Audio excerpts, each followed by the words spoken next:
On September 6, 1620, the Mayflower sailed from England to America with 102 passengers aboard along with its sailors.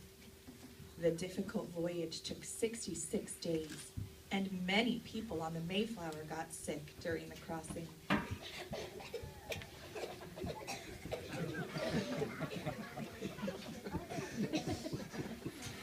The ship was blown off course and landed on the upper hook of Cape Cod. The Pilgrims found that this was an island with very little fresh water, so they sailed on.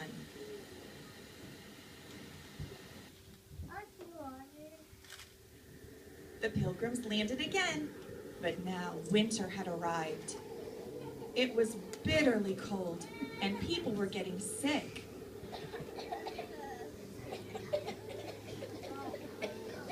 The Pilgrims couldn't find a good place that had a deep harbor and land where they could build their homes. Each day, a little search party took the shallop out to search the shoreline and nearby forest.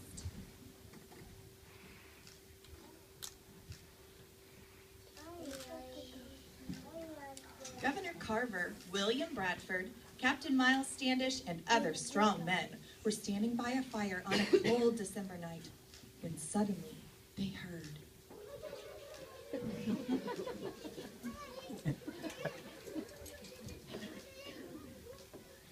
The cries were far away at first, but as the hours passed, the sounds came closer and closer.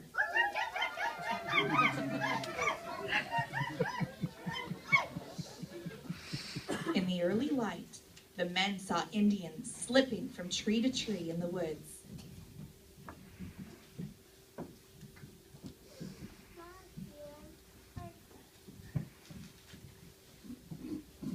The Pilgrims hid, and the Indians shot at them with arrows. One of the Pilgrim men was almost killed during the attack. But when the Pilgrims shot their muskets, the Indians quickly ran away. Though the Pilgrims chased the Indians, they disappeared quickly and silently among the trees. The Pilgrims returned to the Mayflower and continued to sail around the coast.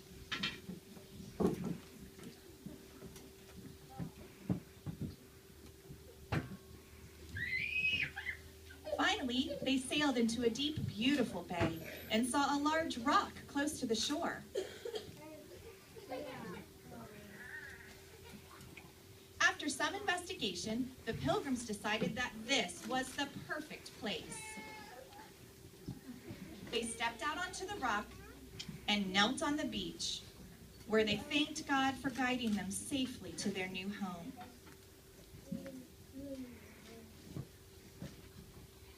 They climbed the hill behind the rock and called their settlement Plymouth.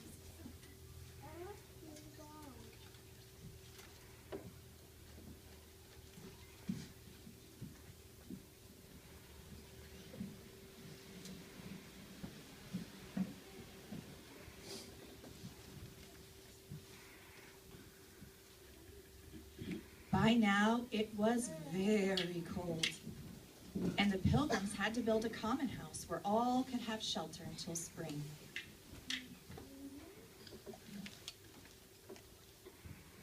That terrible winter, over half of the Pilgrims died from sickness and the freezing temperatures. It was a desperately hard time for all.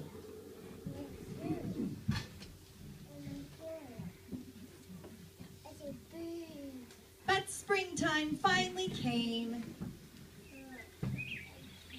And one day, while the settlers were building their new homes, a little Pilgrim girl was frightened by the sight of a half-naked Indian who walked boldly into the settlement.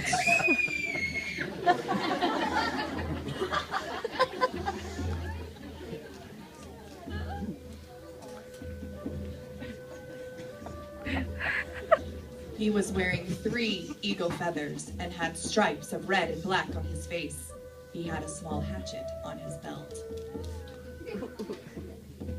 His name was Squanto, and the settlers were amazed to see that he spoke English.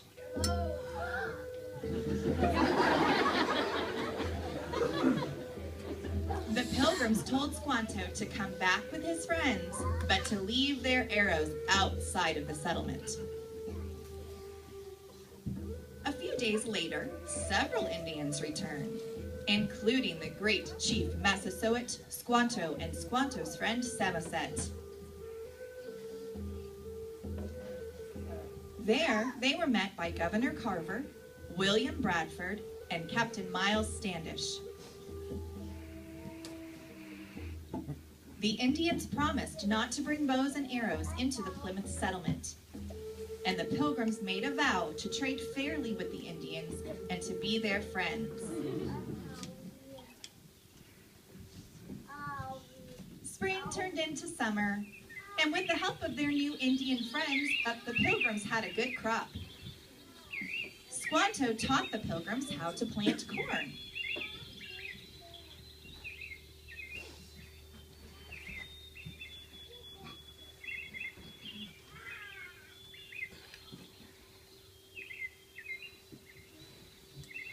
Corn was a plant the English settlers had never seen. Squanto said, "Gone hungry, we must feed hungry earth." He showed them how to put 2 little fish in each hill of corn.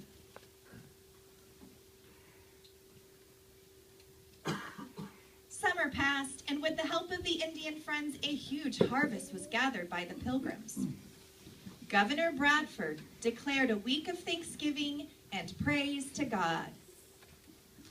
A week of Thanksgiving. The Pilgrims invited their Indian friends to the celebration. The Indians brought deer, and they shot wild game and fowl.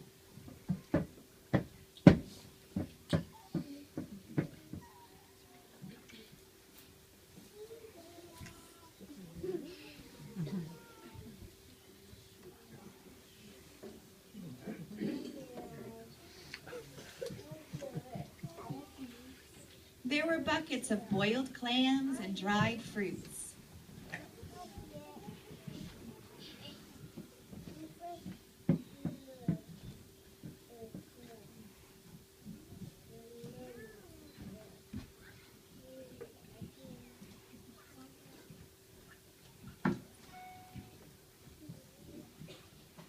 Once everyone was seated, Governor Bradford prayed.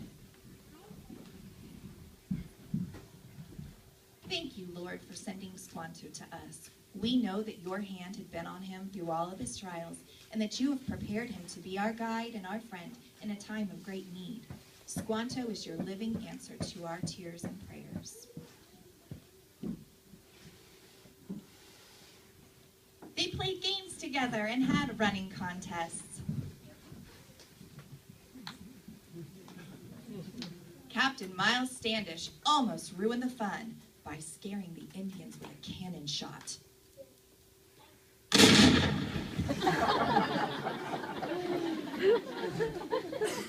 But when Saturday came, the feasting and fun ended, and everyone left happy. The Pilgrims returned to their village, and the Indians went back to their wigwams. The Treaty of Peace between the Indians and the Pilgrims lasted almost 50 years. The Pilgrim settlement grew, and every year more and more people arrived from England. God's grace was extended to the generation of the Pilgrims and to our generation as well, provided we humble ourselves and seek Him. The sound